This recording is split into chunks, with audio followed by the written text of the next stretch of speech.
દાહોદ હોય, પંચમહાલ હોય, છોટાઉદેપુર, નર્મદા અને ભરૂચ જે પણ એસઆઈટી બની છે, માત્ર ભરૂચમાં એસઆઈટી બની છે, બીજી કોઈ જગ્યાએ એસઆઈટી બનાવવામાં આવી નથી. ત્યાં પણ માન્ય હાઈકોર્ટના નિવૃત્ત ન્યાયાધીશની અધ્યક્ષતામાં એસઆઈટી બનાવવામાં આવે અને તપાસ કરાવવામાં આવે એવી અમારી માંગણી છે. અને પોતાની નૈતિક જવાબદારી સમજીને ભારતીય જનતા પાર્ટી એમના મંત્રીને એમના પદ પરથી પદભ્રષ્ટ કરે એવી પણ અમે માંગ કરીએ છીએ.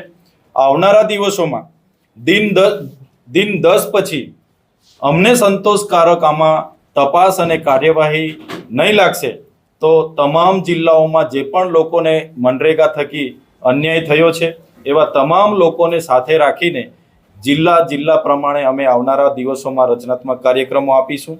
એટલે ફરી એકવાર સરકારને કહીએ છીએ, આમાં તલસ્પર્શી નિષ્પક્ષ તપાસ કરવાના આદેશો આપવામાં આવે. ગરીબોના હકના નાણાં છીનવાયેલા છે, સરકારના કરોડો રૂપિયા નાણાં ખેરવી લેવામાં આવ્યા છે. ત્યારે તમામ જિલ્લાઓમાં નિવૃત્ત ન્યાયાધીશની અધ્યક્ષતામાં એક સીટ બનાવવામાં આવે. સાથે સાથે મોટા નાણાં આમાં ઉચાપત થયા છે ત્યારે જરૂર જણાયતા સીબીઆઈ, ઈડી અને જીએસટી વિભાગને પણ અમે તપાસમાં સામેલ કરવામાં આવે એવી અમારી સ્પષ્ટ માગણી છે.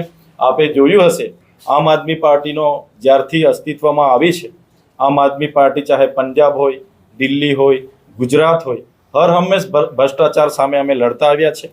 અમારે કોઈ વ્યક્તિ વિશેષ, કોઈ પક્ષ પાર્ટી કે કોઈ સંપ્રદાય સાથે અમારી લડાઈ નથી.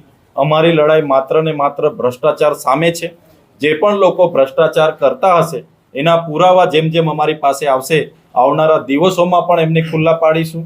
ચાહે શાસક પક્ષના હોય, ચાહે વિપક્ષના હોય, ચાહે અમારા કોઈ પણ સાથી આ પ્રકારની અમારા ધ્યાનમાં આવશે, અમે બે રોકટોક અમે આ પ્રકારે જ એના પુરાવા સાથે આપની સમક્ષ આવીશું.